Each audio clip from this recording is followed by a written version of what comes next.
Halo, selamat bertemu kembali dengan saya, Warsoma Johan, guru matematika anu Pangbageurna Sebandung Raya. Selamat menyaksikan video-video yang saya upload. Terima kasih. Pada video ini akan dibahas soal-soal tutorial 3 Matematika 2B semester 2 tahun 2023-2024. Nah, soal yang akan dibahas di sini adalah soal-soal yang diberi tanda biru. Sedangkan yang diberi tanda merah itu merupakan PR untuk mahasiswa. Oke, kita mulai dengan soal nomor 1. Soal ini sudah saya copy ke OneNote supaya menuliskan jawabannya mudah di sini. Oke, ini soal benar salah. Medan arah untuk persamaan diferensial ini akan memiliki segmen garis dengan kemiringan positif di titik 5,5. Nah, untuk mengamati kemiringan dari sebuah fungsi itu, ya kita hitung nilai turunannya di titik tersebut. Jadi tinggal kita hitung y aksen di titik 5,5. Nah, kita hitung ya. Y aksen di titik 5,5 ya. Atau ya oke. Adalah 2 kali 5 kali 5 dikurangi 5 kuadrat dikurangi 26. Itu dihitung dapatnya min 1. Jadi kemiringan Y ya fungsinya Y di 5,5 negatif. Jadi kemiringannya positif ini di pertanyaan soal salah ya. Oke.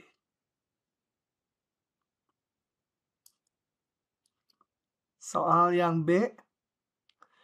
Grafik solusi-solusi persamaan diferensial orde 1 tidak mungkin bersilangan. Coba kita lihat. Seperti kita ketahui bahwa persamaan diferensial orde 1 yang bentuk umumnya Y aksen sama F X Y itu solusinya banyak ya. Karena memuat sebuah konstanta. Nah, apa yang terjadi kalau ada dua solusi yang bersilangan? Coba kita gambar. Nah, misalkan saya punya solusi yang ke satu ini. Y sama dengan Fx solusinya. Oh, jangan Fx lagi, F-nya udah digunakan. Gx. Dan satu lagi, Y sama dengan Hx. Di sini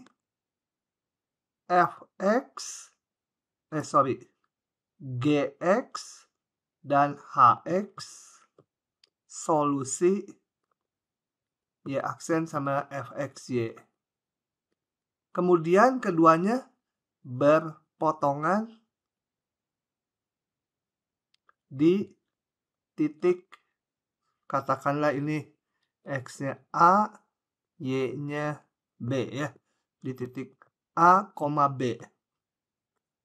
Nah, sekarang kita lihat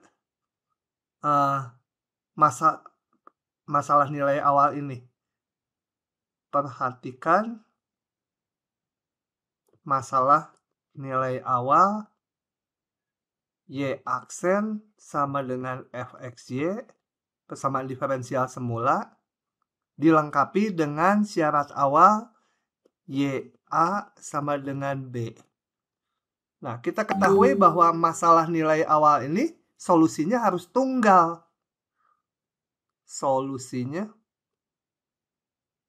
harus tunggal.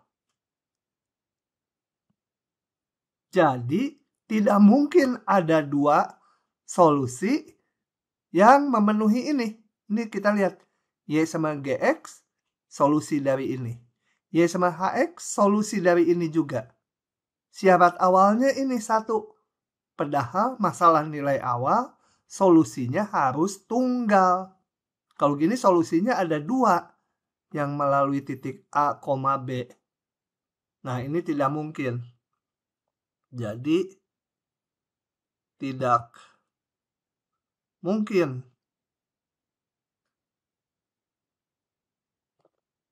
ada solusi GX dan HX. Karena solusinya tunggal. Ya, soal ini lebih ke teoritis, mungkin untuk tingkat mahasiswa tingkat 1 nggak cocok untuk bahan ujian ya. Soal C, persamaan diferensial dy dt sama ln y per t termasuk persamaan diferensial terpisahkan atau separabel. Coba diingatkan kembali bahwa persamaan diferensial yang terpisahkan adalah persamaan diferensial di mana semua yang memuat faktor y itu bisa dikelompokkan dengan dy dan semua yang ada t-nya dengan dt. Jadi kalau dituliskan bisa dibuat sebagai berikut. Yang ke-1 adalah fy dikelompokkan dengan dy dan ruas kanannya adalah fungsi dari T dikelompokkan dengan dt. Nah, dalam hal ini kita nggak mungkin memisahkan ini ya. Meskipun kita tulis ln y dikurangi ln T itu tetap nggak bisa dipisahkan seperti ini. Jadi ini termasuk persamaan diferensial terpisahkan. Salah ya. Salah. Selanjutnya soal nomor D. Persamaan diferensial ini termasuk persamaan diferensial terpisahkan. Coba kita usahakan bisa nggak yang hanya y saja dipisah dengan y yang dengan dy dan yang ada x dengan dx. Sorry, ini soalnya salah, nggak boleh dy dt ya. dy dx karena di ruas kanan variabelnya memuat y dan x. Nah, saya atur ini ruas kanannya menjadi yang ada x saya kelompokkan dikurang xy ditambah sisanya sorry bukan plus ya ya tambah 2y minus 14 gitu. Ini lanjut difaktorkan 7 minus y ini saya ingin 7 minus y jadi minus 2 dikeluarkan, ini ditukar posisinya 7 minus y gitu ya. Atau bisa saya tulis menjadi x min 2 kali 7 minus y. Nah, ini bisa kita atur penulisannya menjadi 1/7 minus y dy sama dengan x min 2 dx. Nah, ini yang y dengan dy, yang x dengan dx. Jadi terpisahkan ya. Terpisahkan. Jadi ini benar ya. Oke. Selanjutnya soal E. Semua solusi persamaan diferensial y aksen sama dengan y monoton naik. Coba kita lihat. Saya tulis ulang ya. Y aksen sama dengan y. Nah, sebuah fungsi y itu akan monoton naik bila turunannya positif ya. Nah, sedangkan Y ini turunannya, Y aksen ini turunannya sama dengan Y bisa negatif ya. Kalau Y-nya lebih kecil dari 0, ya Y aksen sama dengan bilangan negatif. Dia turun. Gitu ya. Jadi, saya beri penjelasan. Sebentar. Terlihat nilai Y aksen bisa positif dan bisa negatif. Sehingga solusinya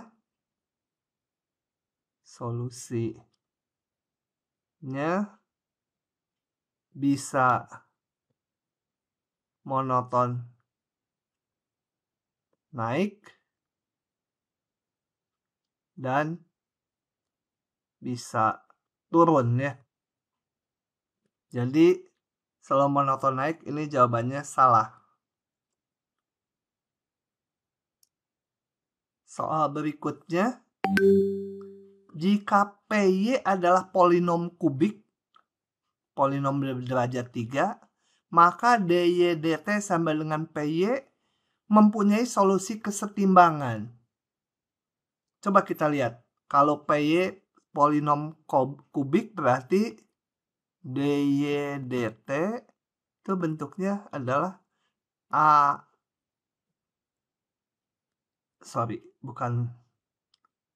AY pangkat 3 ditambah BY ditambah BY kuadrat tambah CY ditambah D. Nah, kita ketahui bahwa solusi kesetimbangan adalah nilai Y supaya DY DT ini atau ruas kanannya jadi 0. Apakah selalu ada Y yang menyebabkan ini 0? Nah, kita lihat bahwa polinom kubik atau derajat 3 selalu mempunyai paling sedikit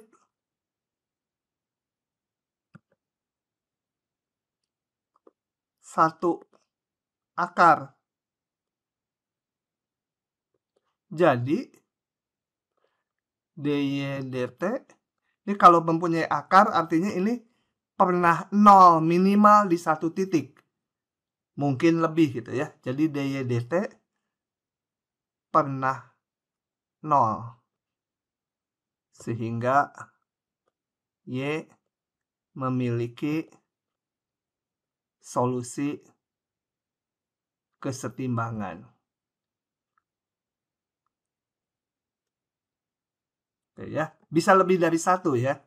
Tapi minimal 1. Jadi ini benar. Berikutnya soal nomor G. Kurva solusi DY DX sama FXY dari kiri ke kanan akan monoton tak turun jika FXY lebih besar 0. Nah, kita lihat hubungan fungsi Y dengan kemonotonan. Dia akan monoton tak turun atau monoton naik itu jika turunannya positif. Nah, di sini kita punya turunannya positif. Turunannya positif berarti grafik Y-nya monoton naik. Coba saya tulis. Karena DY DX yang sama dengan FXY besar 0, maka solusinya monoton naik. Dan kita ketahui monoton naik ya termasuk monoton tak turun juga. Jadi jawabannya benar ya. Oke. Berikutnya soal H. Persamaan diferensial Y aksen sama dengan XY kuadrat akan memiliki solusi khusus, bukan solusi umum ya. Salah soalnya. Akan memiliki solusi khusus. Karena udah nggak ada konstantannya lagi, berarti solusi khusus. Y sama dengan ini. Nah, untuk memeriksa bahwa ini solusi khusus dari persamaan diferensial semula, ya kita hitung aja ruas kiri, kemudian hitung ruas kanan, sama tidak gitu ya. Jadi berangkat dari Y sama dengan 1/-setengah X kuadrat. Ini mungkin saya tulis lebih enak menjadi minnya ke atas, 2-nya juga ke atas, min 2/X kuadrat. Nah, saya cari nilai Y aksen. Y aksen sama dengan, dihitung aja dengan fungsi pangkat, turunannya menjadi plus 4/X pangkat 3 ya. Kemudian kita lihat XY kuadrat, saya hitung ruas kanannya. Sama X dikali min 2/X kuadrat. Sama dengan, betul ya? Ini pangkat 2 ya. XY kuadrat. Sehingga ini sama dengan X kali 4/X pangkat 4 sama dengan 4/X pangkat 3. Nah, dari 2 ini kita lihat Y aksen sama dengan XY kuadrat. Jadi, memang dia solusinya ya. Fungsi Y ini solusinya. Jadi, jawabannya benar.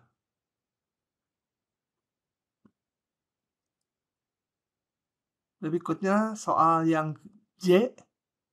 Jika YT adalah solusi masalah nilai awal ini dengan Y0 sama dengan 7, maka limit ini sama dengan 5.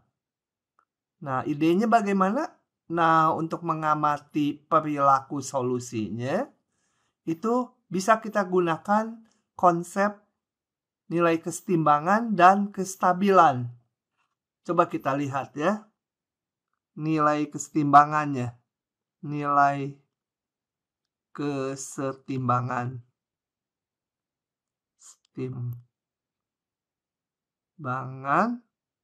Persamaan diferensial itu adalah Y aksen dibuat sama 0. Atau Y kali Y min 2 kali Y min 5 sama dengan 0. Kita dapat titik-titik kesetimbangannya. Y topi ke 1, 0. Y topi yang kedua. Sebentar. Y topi yang kedua sama dengan 2. Y topi yang ketiga sama dengan 5. Oke. Nah, selanjutnya kita amati perilaku dari solusinya di bidang fasa. Jadi kita gambarkan di bidang fasa itu ini antara Y dengan ini saya namakan fungsinya itu GY ya, turunannya itu GY. Kemudian gambarkan nilai-nilai kesetimbangannya di 0, di 2, dan di 5. Kenapa digambar di sumbu ini? Karena sebentar, ini kurang proporsional, 5 di sini lah.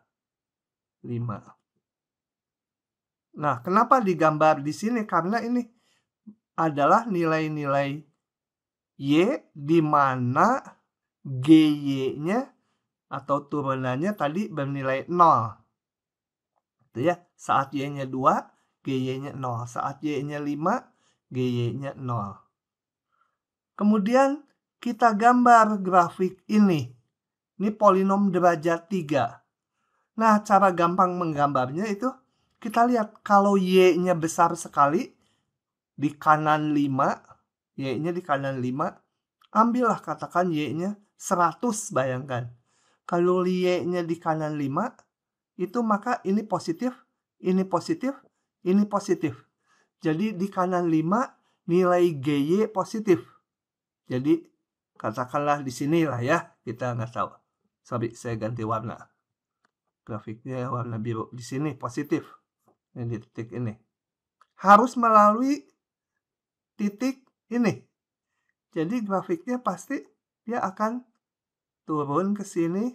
Kemudian nanti harus melalui titik 2. Ini polinom derajat 3. Kemudian haruslah grafiknya seperti itu ya. Oke, karena di sini positif, di sini 0, ya pasti di sini negatif. Kemudian 0 lagi, positif lagi, 0 lagi, negatif. Setelah itu kita gambarkan dinamika dari nilai Y-nya. Kita lihat. Kalau Y-nya di antara 2 dan 5, GY itu turunannya. GY-nya negatif ini. Berarti kalau negatif, nilai Y akan turun panahnya ke sana. Ya. Di antara 0 dan 2, dia positif ini. Turunannya positif. Jadi, nilai Y akan bertambah. Kenapa panah ini? Karena ini kan sumbu Y yang horizontal. Y-nya bertambah kalau turunannya positif. Di sini, dia turunannya ini positif. Jadi bergerak ke kanan Y-nya. Oke, dan yang paling kiri di sini karena negatif, GY-nya bergerak ke kiri. Nah, sekarang kita lihat kalau Y0, 7. Y0, 7. Kita gambar pakai warna merah. Ini 7. Saat Y-nya 0, itu, ini bukan Y-nya ya. Saat T-nya 0, saya tulis di sini. Saat T sama dengan 0, nilai Y sama dengan 7. Itu diperoleh dari sini. Nah, di grafik ini, T-nya nggak terlihat. Hanya saat awal, Y-nya itu bernilai 7. Saya gambar di sini, katakan 7. Nah, ini 7. Nah, kalau Y-nya awalnya 7, dengan berjalannya waktu, kita lihat Y-nya naik. Karena panahnya ke sana. Semua yang di kanan 5 bergerak ke kanan. Y-nya naik. Jadi, di sini juga Y-nya akan naik. Sehingga, dengan demikian, saya kasih keterangan, di kanan Y sama dengan 5, nilai Y akan monoton naik. Kenapa? Karena turunannya itu GY besar 0 ya, ini GY-nya. Positif, dia naik. Sehingga limit T menuju tak hingga dari YT itu tidak sama dengan 5 karena naik terus dari 7. Jadi ini salah gitu ya. Berikutnya kita bahas soal nomor 2A. Misalkan DY/DT sama dengan ini dan GT adalah solusi persamaan diferensial yang melalui titik 0,1. Hampiran dari G1 dengan menggunakan metode Euler berdasarkan ukuran langkah H sama dengan 0,2 adalah, nah coba sebelum menjawab soal ini, kita lihat dulu rumus metode Euler, yaitu yn plus 1 itu sama dengan yn ditambah h f tn yn ya. Dengan f ini adalah turunan dari fungsinya, fungsi y. Kemudian notasi yn plus 1 itu artinya y di titik tn tambah 1 gitu ya. Nah, kembali ke masalah ini, saya tulis ulang dy dt persamaan diferensialnya sin t kuadrat, kemudian solusinya fungsi g diketahui, berarti y0 ini sama dengan 1 gitu ya. Nah, karena solusinya g, jadi ini mungkin lebih tepat saya tulis, oke, begitu aja ya. Nah, kita lihat ini. Sekarang kita namakan ini adalah, karena solusinya fungsi g, ini saya namakan juga apa? T0, yang ini G0 gitu ya. Kemudian kita lihat mau dicari solusinya di 1. Jadi kita lihat interval sepanjang 0 sampai 1. Kemudian karena H-nya 0,2, jadi ini dibagi 5 bagian. Ini katakan T0, ini 0,2 T1, 0,4 T2, 0,6 T3, 0,8 T4, dan terakhir satunya adalah T5. Dengan beda H-nya 0,2. Jadi secara berurutan kita hitung nilai solusi di T1, T2, T3, T4 sampai T5. Oke, saya hitung hampirannya. Ini saya menggunakan notasi G ya, karena solusinya G gitu ya, nggak menggunakan Y. Jadi G1 atau G di titik T1 sama dengan G0 ditambah H. Nah, ini fungsinya saya namakan F, T, Y ya, meskipun Y-nya nggak terlibat. Secara umum turunannya adalah FTY. Lalu ini F, ini saya pakai T0, bukan Y tapi G0 karena solusinya dinamakan fungsi G, solusi dari dy dt ini. Nah, ini kalau kita hitung menjadi G0 itu 1 ditambah hanya 0,2, F T0 itu 0, G0 1. Sama dengan 1 ditambah 0,2. Masuk ini fungsi turunannya, yaitu sin dari T kuadrat. Jadi T0 kuadrat. Sin T0 kuadrat, 0 kuadrat. Sama dengan 1. Oke. Kemudian kita hitung berikutnya G2 sama dengan G di titik T2 itu sama G1 ditambah H, F, T1, G1.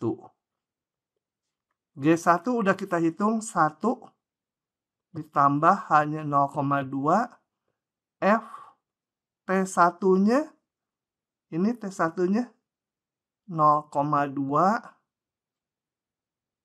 saya pakai titik koma aja ya, G1-nya 1. Ini terlalu banyak koma, jadi pakai titik koma. Sama dengan 1 ditambah 0,2 sin rumusnya tadi sin T kuadrat, jadi Y-nya nggak pengaruh, hanya T-nya aja. Sin 0,2 kuadrat sama dengan sekian. Oke, selanjutnya kalian hitung sendiri G3, G titik T3 sama G2 ditambah H F T2 G2 sama dengan, nah ini nilai-nilai yang udah diperoleh di G2 ini harus kita masukkan. Ini ya, ditambah 0,2 G T2 itu tadi 0,4, G2-nya ini di sini juga di sini ya, sudah diperoleh sekian. Nah, hitung sendiri G4 sama dengan G5 sama dengan sekian. Oke, caranya begitu. Hitungan detailnya nggak saya hitung di sini.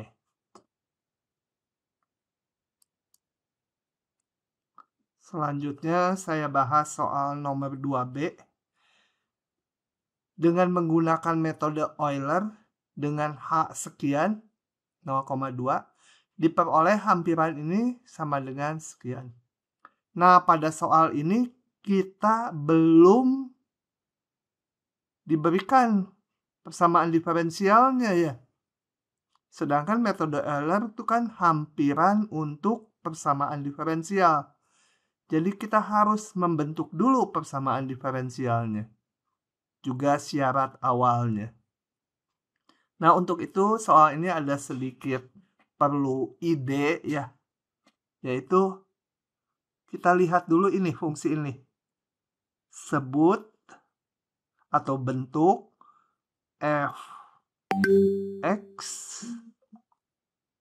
atau ft lah ya. Saya ft sama dengan integral 0 sampai t e pangkat x kuadrat dx. Atau ini saya ganti, jangan f, y. Nah, di sini kita punya dy dt.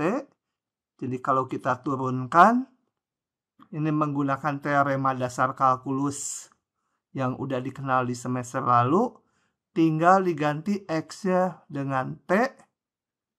Jadi langsung aja e pangkat t kuadrat. Kemudian untuk syarat awalnya lebih lanjut, kalau saya hitung y 0. Kenapa 0? Karena kalau y 0 berarti 0 sampai 0 ya. Ini yt 0 sampai t. Kalau y 0, ya ininya 0, berarti ininya 0. Nah, kita lihat bahwa integral 0 sampai 0 itu sama dengan 0. Jadi di sini kita sudah mempunyai persamaan diferensial yang ini. Ya. Sorry, ini saya sebut f t, y. Ya, dy dt, tulis ulang aja. F t, y. Dan saya punya syarat awal y 0 sama dengan 0. Kemudian diminta H-nya sama dengan 0,2. Jadi soal ini sekarang sudah mirip sekali dengan soal yang A. Jadi di sini intervalnya 0 sampai 1. Kenapa sampai 1? Karena diminta ini sampai Y1. Ini saya punya, ini namakan T0. Kemudian 0,2 T1, 0,4 T2, 0,6 T3, 0,8 T4, dan ini di 1 T5. Oke, kita jadi akan dihampiri nilai Y1 ya. Kenapa Y1? Karena ini, YT ini. Kita akan hitung 0 sampai 1. Ya, ini dilakukan seperti soal nomor A ya. Jadi detailnya sendiri. Lakukan seperti soal 2A. Berikutnya kita bahas soal nomor 3. Titik pertama yang diperoleh dengan menggunakan metode Euler untuk persamaan diferensial ini dengan syarat awal ini dengan H 0,5 adalah, coba saya tulis ulang, ini dy dt sama dengan, oh ini salah juga soalnya, harusnya bukan dy dt tapi dy dx karena di dalamnya variabelnya x ya, ini variabel x dan y. Jadi kita ganti x min 4y, y 11 sama dengan 2. Jadi di sini 11 ini sebagai x0, sekarang bukan t0 tapi x0, ini y0. H-nya 0,5. Jadi kalau digambarkan di sini ini 11 by x0, kemudian x1-nya adalah 11,5 karena H-nya diketahui 0,5. Ya. Oke, maka menurut metode Euler Y1 itu yang tagline Y di titik X1 sama dengan Y0 ditambah H F X0 Y0 sama dengan Y0-nya adalah 2 ditambah hanya 0,5 F X0-nya tadi 11, ini ya 11 titik koma Y0-nya 2 atau 2 ditambah 0,5. Nah, apa yang dimaksud F? F itu adalah ini ya, turunannya. F X0, F XY. Jadi dengan demikian ini F XY-nya adalah X min 4Y. Jadi ini X-nya 11 dari sini, Y-nya 2. Min 4 kali 2. Sama dengan kalau dihitung 3,5. Nah, jadi titik pertama yang diperoleh itu di X1 11,5. Ini salah. Ini salah. Y-nya, Y1-nya 3,5. Jadi yang benar adalah yang B ya. Berikutnya kita bahas soal nomor 7. Buatlah sketsa medan arah persamaan diferensial otonomous berikut yang grafiknya, saya bukan grafiknya, ya grafik dari kurva fasanya pada gambar berikut. Oke, yang berikutnya nanti kita bahas dulu yang pertanyaan pertama ya. Jadi ini diberikan grafik kurva fasa dari persamaan diferensial ini. Kita diminta menggambar kurva fasanya.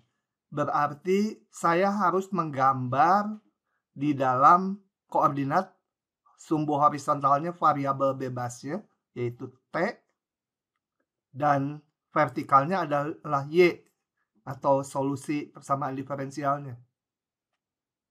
Dan di dalam koordinat ini kita akan gambarkan potongan-potongan garis singgung dari Y di berbagai titik. Oke, karena ini autonomous, Y aksen sama dengan GY, pertama saya akan gambarkan dulu koordinat dengan berbagai nilai Y ini ya. Oke. Kemudian kita lihat dari grafik ini. Ingat bahwa GY ini turunannya. Ya. Jadi saat Y-nya 1 di sini, Y-nya 1, GY-nya 0. Ya. Ini GY-nya kan vertikal dia 0. Jadi saat Y-nya 1, GY 0. Ini saya tulis ya. Saat Y sama dengan 1, maka Y aksen sama dengan GY itu adalah 0. Ini titik yang ini. Di 1, 0. Jadi kita gambar saat Y-nya 1, ini garis horizontal ini Y-nya 1, gradiennya ini 0. Jadi kita gambarkan potongan-potongan garis singgung yang mendatar. Karena turunannya 0, berarti mendatar. Begitu. Selanjutnya kita gambarkan juga potongan-potongan garis singgung ini untuk di titik-titik Y yang lainnya. Nah, ini sudah saya siapkan. Kita lihat lagi dari grafik ini yang istimewa dulu. Saat Y-nya 2, ini di sini, GY-nya 0 juga. Kemudian saat Y-nya min 1 dan saat Y-nya min 2, GY-nya juga 0. Jadi di titik Y sama dengan 2, di titik Y sama dengan min 1, dan Y sama dengan min 2, gradiennya 0. Jadi kita gambar di Y sama dengan 1 ini, potongan garis singgungnya mendatar karena GY-nya 0, turunannya 0. Di Y2, di Y1, dan di Y sama dengan 2. Oke, jadi kita dapatkan gambar ini. Selanjutnya kita lihat di 0. Di Y sama 0, turunannya sekian. Ini tidak tahu kira-kira aja lah, mungkin tingginya 3 gitu ya. Jadi di Y sama dengan 0, gradiennya 3. Kita gambar sepanjang Y sama dengan 0, potongan garis singgung dengan gradiennya 3. Nah, ini udah saya gambar. Di Y sama 0, kita gambar. Ini kemiringannya kira-kira 3. Pokoknya lebih tegak dibanding grafik Y sama dengan X. Karena Y sama dengan X, gradiennya 1. Ini 3, jadi lebih curam. Lebih, curam. Kemudian, kita lanjutkan lagi di berbagai Y yang lain. Misalnya, di Y sama dengan setengah. Di Y sama dengan setengah, ini tingginya kira-kira mungkin 2. Jadi di Y sama dengan setengah, gradiennya lebih landai dari ini. Dia setengah. Kemudian di Y sama dengan min setengah, ini GY-nya kira-kira 2 juga. Di min setengah, ini juga kira-kira gradiennya sama dengan 2, lebih landai dari ini. Nah, untuk berbagai nilai Y, kita gambarkan potongan garis singgungnya. Sehingga bila kita gambarkan di berbagai Y, kita peroleh gambar berikut. Twing! Nah, ini gambarnya udah saya langsung tempelkan ya. Kalau harus digambar satu persatu lama. Ini, di Y setengah, dia lebih landai dibandingkan Y sama dengan 0. Tadi ini gradiennya 3, ini gradiennya kira-kira 2 gitu ya. Di sini kira-kira tingginya 2 gitu ya. Di sini juga 2. Oke. Nah, untuk di titik yang lain misalkan 1,5. Ini Y-nya 1,5. Nah, gradiennya negatif. Jadi di 1,5 kemiringannya ke arah sini. Gitu ya. Di Y 2,5 positif dia. Jadi seperti ini lagi. Dan selanjutnya untuk Y yang lain, kalian bisa evaluasi sendiri. Nah, selanjutnya saya akan lebih dari permintaan soal, karena ini sebenarnya yang A sudah selesai. kita akan coba men-sketch solusinya. Pertama kita akan lihat solusi yang dimulai di antara ini. Ingat yang merah itu, yang ini, yang Y sama 1, Y sama 2, Y min 1 dan Y sama dengan 2 itu adalah GY-nya 0. Berarti itu adalah nilai kesetimbangan. Nah, kalau di luar itu kita gambar solusinya. Coba kita gambar satu buah dulu. Nah, di sini saya sudah gambarkan secara kualitatif solusi yang melalui titik yang hitam ini. Jadi melalui titik hitam ini tinggal kita ikuti kemiringan dari medan arahnya. Ini. Dan ini nggak akan nyebrang ke sana ya. Dari sini nggak akan naik karena ini adalah solusi kesetimbangan. Y-nya 0. Y aksennya 0. Jadi dia akan di sini mendekati titik kesetimbangan, yang di bawah juga mendekati titik kesetimbangan. Bagaimana kalau awalnya di titik yang lain?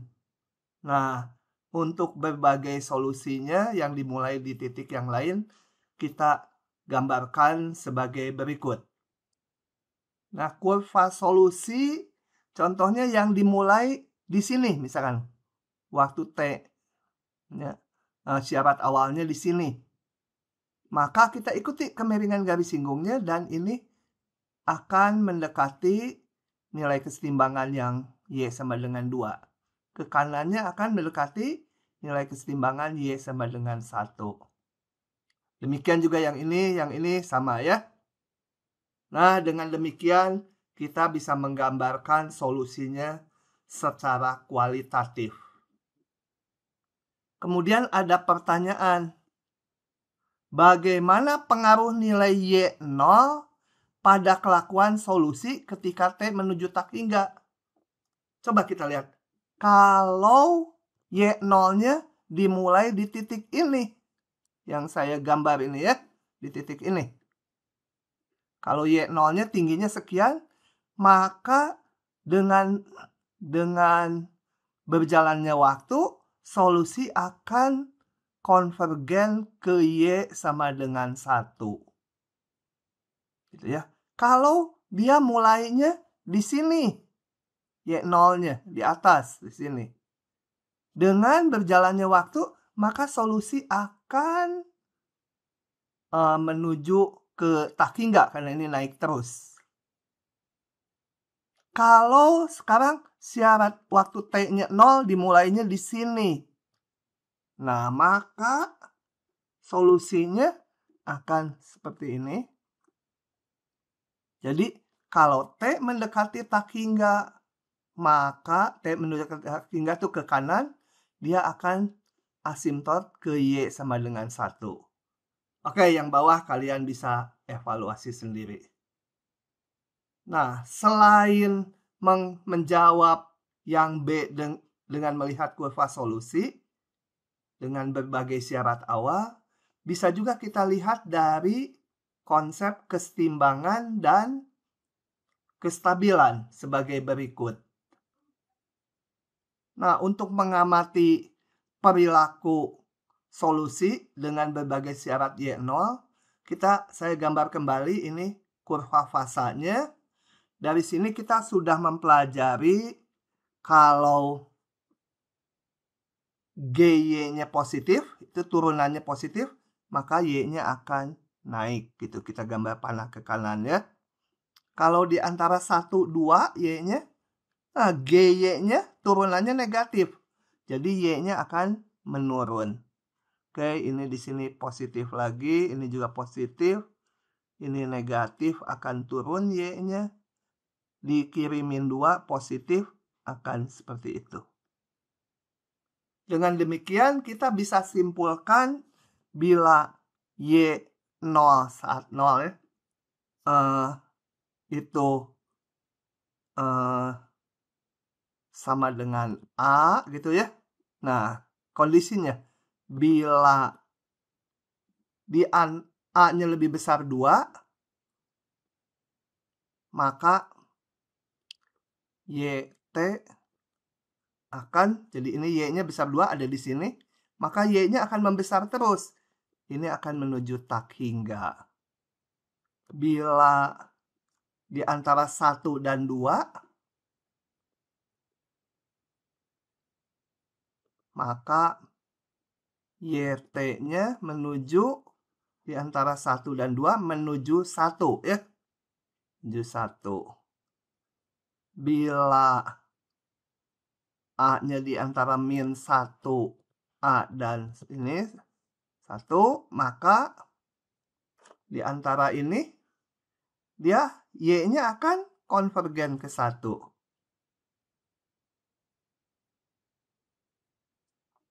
Kemudian bila A-nya awalnya Y-nya di antara min 2 min 1,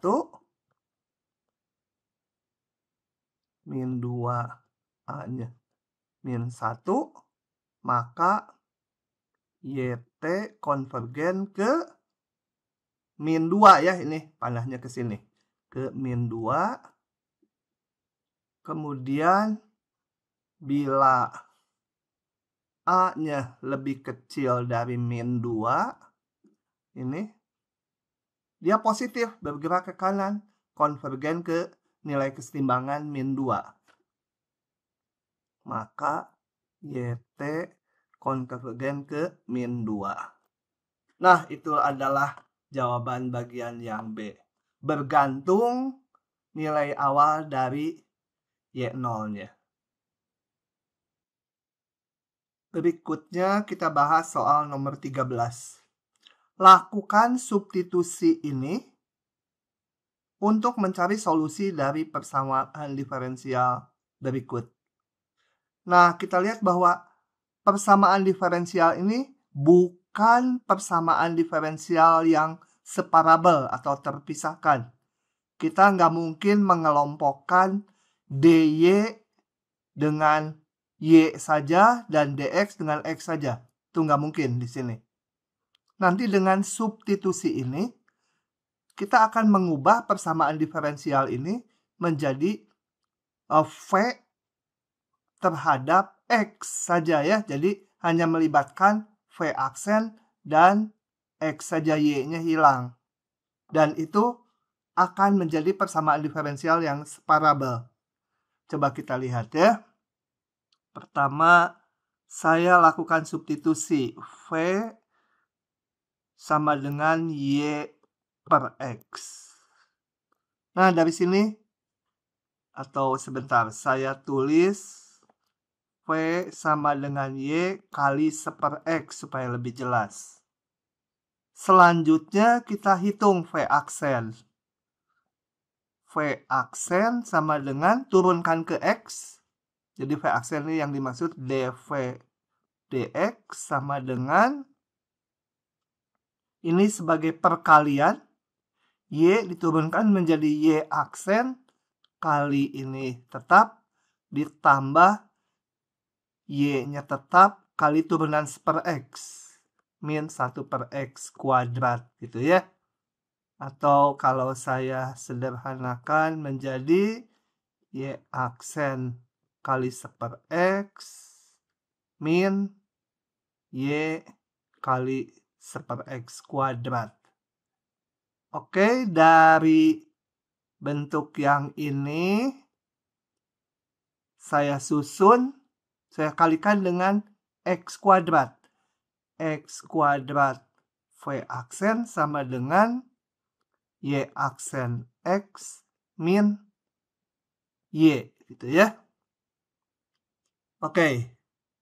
Nah, di persamaan diferensial semula y aksen x itu ini ya. Atau x y aksen. Jadi saya susun. X y aksen sama dengan x kuadrat v aksen ditambah y. Y-nya ini dibawa ke ruas kanan. Nah, dari sini kita gantikan nih. Persamaan diferensialnya jadi ruas kiri kita ganti dengan ini. Ya. Oke. Sehingga x kuadrat v aksen tambah y itu adalah ini. sama dengan, ini kan ini sama dengan ruas kanan ini. Sama dengan Y ditambah X, E pangkat Y per X. Ini sama saja dengan, ini bisa saya coret. Saya mendapatkan bentuk X, sorry, kok jadi biru. Sorry, ini. Kemudian X kuadrat. Saya tulis pakai aksennya dv dx sama dengan X kali E pangkat. Nah, ini masih ada Y-nya. Kita pengen semua dalam V. Kebetulan ini emang soalnya seperti ini. Y per X bisa kita ganti dengan V. Ya. Y per X-nya kita ganti dengan V. Nah, dengan demikian ini menjadi terpisahkan. Saya dapatkan yang ada V dengan dv, yang ada X dengan dx. Sehingga kita peroleh ini menjadi apa? dv per E pangkat V sama dengan dx dibagi X. Nah, kita cari solusi V-nya. Kita integralkan. Integral dari 1 per E pangkat V dv sama dengan integral 1 per X dx. Gitu. Kita peroleh E pangkat ini 1 per E pangkat V itu sama dengan E pangkat min V. Integralnya adalah tetap ya E pangkat min V. Cuma kalau diturunkan ada minus, jadi ini tambah minus. Sama dengan ruas kanan menjadi ln dari mutlak X ditambah konstanta. Oke, saya ingin memunculkan V-nya. Jadi E pangkat min V sama dengan min ln mutlak X min C. Min V sama dengan kiri kanan di E pangkatkan E pangkat min ln mutlak X min C. Atau V-nya sama dengan min E pangkat min ln mutlak X min C. Nah, yang kita mau cari adalah solusi dalam Y, bukan dalam V. Jadi kembalikan V-nya ke bentuk Y per X.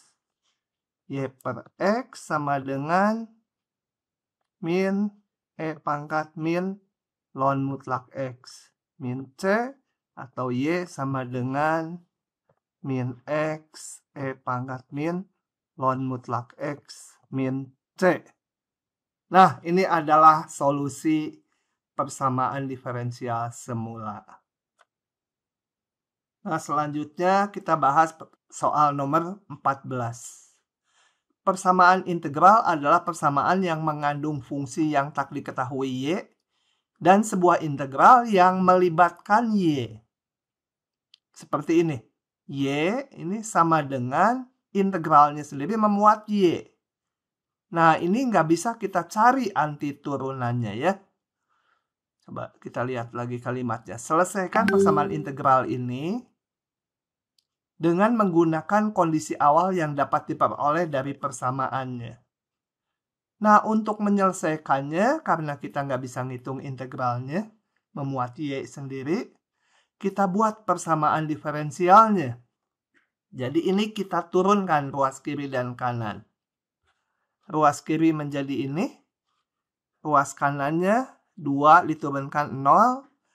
Integral ini kalau diturunkan terhadap X, maka kita gunakan teorema dasar kalkulus. Yang pertama ini menjadi T-nya diganti X ya. X, Y, ini Y fungsi T-nya nggak saya tulis gitu aja. Nah, dengan demikian saya bisa menyusun dy dx sama dengan X 1 min Y. Nah, kita bisa memisahkan variabel di sini ya. dy per 1 min Y sama dengan X dx. Kemudian di soal, sebelum ini kita tinggal integralkan, kita lihat bahwa dengan menggunakan kondisi awal yang dapat diperoleh dari persamaannya. Coba kita lihat di sini dari persamaan semula, kalau saya hitung Y0, kenapa saya menghitung 0? Supaya ini X-nya menjadi 0. Ini X, ini X. Ya, kalau Y0, ini 0, integral di satu titik itu 0 ya. 2 ditambah integral 00 T min TY dt itu sama dengan 2. Oke, saya punya syarat awal Y02. Nah, sekarang kita selesaikan dulu persamaan diferensial ini. Kita cari Y-nya. Maka dari sini saya tulis dy. Ini saya nggak begitu nyaman dengan 1 min Y, mau saya ubah dengan Y min 1, tentunya harus dikali minus ya. Sama dengan X dx. Dan itu kita integralkan. Ini menjadi min. Kalian pakai substitusi akan diperoleh ini. Sama dengan setengah X kuadrat ditambah konstanta. Atau ln mutlak Y min 1 sama dengan min setengah X kuadrat min C. Nah, ini untuk memudahkan soal diasumsikan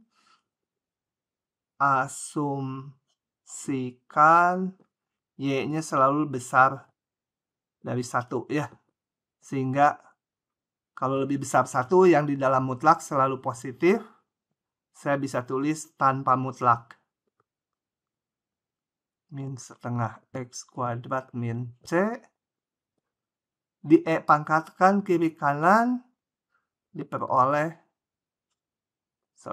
Y min 1 sama dengan E min C kali E min setengah X kuadrat.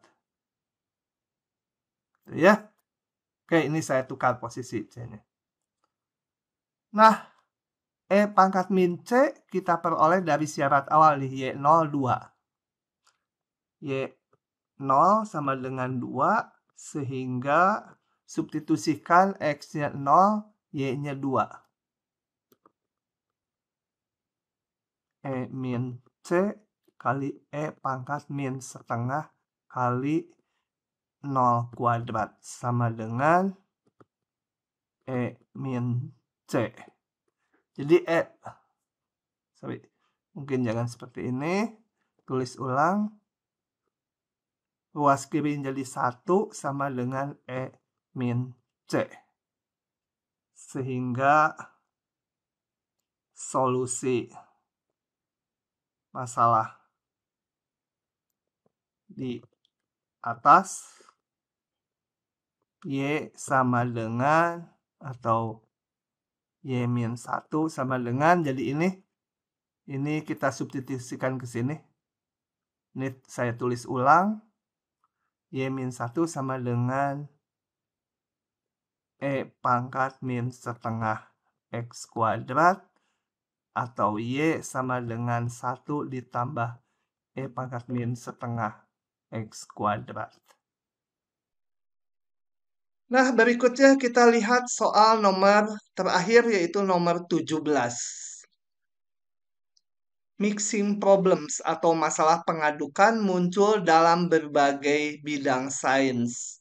Ini salah satu contohnya ya. Masalah ini melibatkan sebuah tangki dengan kapasitas tetap, ini tangki, yang memuat larutan suatu zat, misalkan ini memuat larutan garam, yang diasumsikan teraduk rata. Jadi konsentrasinya di setiap posisi sama gitu ya. homogen dia. Larutan serupa dengan konsentrasi tertentu dialirkan ke dalam tangki. Jadi ini ada yang masuk ke dalam tangki dengan konsentrasi tertentu yang umumnya beda dengan konsentrasi garam dalam tangki. Mungkin yang masuk lebih pekat, mungkin juga lebih encer gitu larutannya. Dialirkan dengan laju konstan. Dan larutan begitu masuk dianggap larutannya langsung homogen gitu ya. Nah, jika YT ini menyatakan banyaknya zat, bukan konsentrasi ya, tapi ini banyaknya zat. Jadi kalau ini larutan garam ya, Y itu menyatakan banyaknya garam berapa kilogram atau berapa gram gitu ya. Nah, maka perubahan garam DY DT terhadap waktu sama dengan laju garam yang masuk dikurangi laju garam yang keluar gitu ya. Nah, kita lihat spesifiknya ini. Sebuah tangki memuat 1000 liter larutan garam. Jadi ini ada 1000 liter awalnya. Massa garam dalam larutan adalah 15 kilogram. 15 kilo terlarut di sini. Jadi konsentrasi awal adalah 15 per 1000 gitu ya konsentrasinya. Atau kondisi awal jumlah garam waktu saat awal adalah 15 kilo. Kemudian air murni dialirkan ke dalam tangki. Air murni, nggak ada garamnya. Air aja ya. Dengan laju tetap 10 liter per menit. 10 liter per menit masuk ke tangki. Tentunya larutan di sini akan makin encer ya konsentrasinya. Tapi jumlah garamnya ya tetap aja 15 kalau nggak ada yang bocor. Nah, begitu selama proses ini larutan terus diaduk sehingga homogen. Pada saat yang sama larutan dikeluarkan dari tangki dengan laju ini keluar 10 liter per menit air garam. Jadi masuk air murni 10 liter, keluar air asin 10 liter. Praktis jumlah larutan konstan ya. Tetap 1000 liter karena yang masuk dan yang keluar volumenya sama. Nah, berapa banyak garam dalam tangki setelah T menit dan setelah 20 menit? Oke, kita akan selesaikan masalah ini. Coba ini saya scroll dulu sedikit. Nah, misalkan tadi YT kita nggak bekerja dengan konsentrasi, tapi kita bekerja dengan banyaknya garam dalam tangki. Yaitu menyatakan banyaknya garam dalam tangki. Nah, di sini kita lihat DYDT yaitu perubahan jumlah garam terhadap waktu sama dengan garam yang masuk 0 karena air murni dikurangi garam yang keluar. Garam yang keluar berapa? Yang diketahui di soal keluarnya 10 liter. 10 liter. Berapa banyak garam yang keluarnya? Ya, 10 kali konsentrasi garam dalam tangki. Tuh, volume kali konsentrasi itu sama dengan jumlah zat. Ya. Nah, berapa konsentrasi garam dalam tangki? Bukan 15 per 1000. Itu mah pada saat awal, sebelum bocor. Tapi kalau dibiarkan berjalan kan ada masuk air murni, ada yang bocor keluar. Jadi konsentrasinya adalah jumlah garam. Tadi kan Y itu jumlah garam dalam tangki setiap saat. Jumlah garam dibagi volume larutan. Itu konsentrasinya kali volume yang keluar 10 liter. Nah, dari sini disusun menjadi ini. Kita lihat menjadi ini. Ini separabel. Ya, sudah separabel dia. Kita integralkan ini menjadi ln mutlak Y. Yang ini min 100 T tambah konstanta. Nah, karena Y-nya selalu positif, mutlaknya bisa hilang. Kemudian kita rumuskan Y-nya. Jadi kedua ruas di E pangkatkan, E pangkat ln Y jadi Y. Ini E pangkat ini saya tulis satu persatu. E pangkat C kali E pangkat min 100T. Nah, ini E pangkat C-nya dapat dari mana? Kita lihat. Saat awal itu kita lihat tadi jumlah garamnya 15 kilo. Jadi saat awal Y0 15 kilo. Masukkan ke sini. Y-nya 15 saat T-nya 0. T-nya 0. Ketemulah E pangkat C-nya 15. Oke, setelah E pangkat C-nya ketemu, kita tuliskan lagi ini dengan E pangkat C-nya 15. Nah, dari situ, maka ini kita sudah memperoleh jumlah garam setiap saat. Setelah 20 menit, jumlah garamnya menjadi, ya masukkan aja T-nya 20. Menjadi sekian. Terima kasih sudah menonton video ini. Semoga kalian menjadi mahasiswa yang pintar. Sampai bertemu di video berikutnya.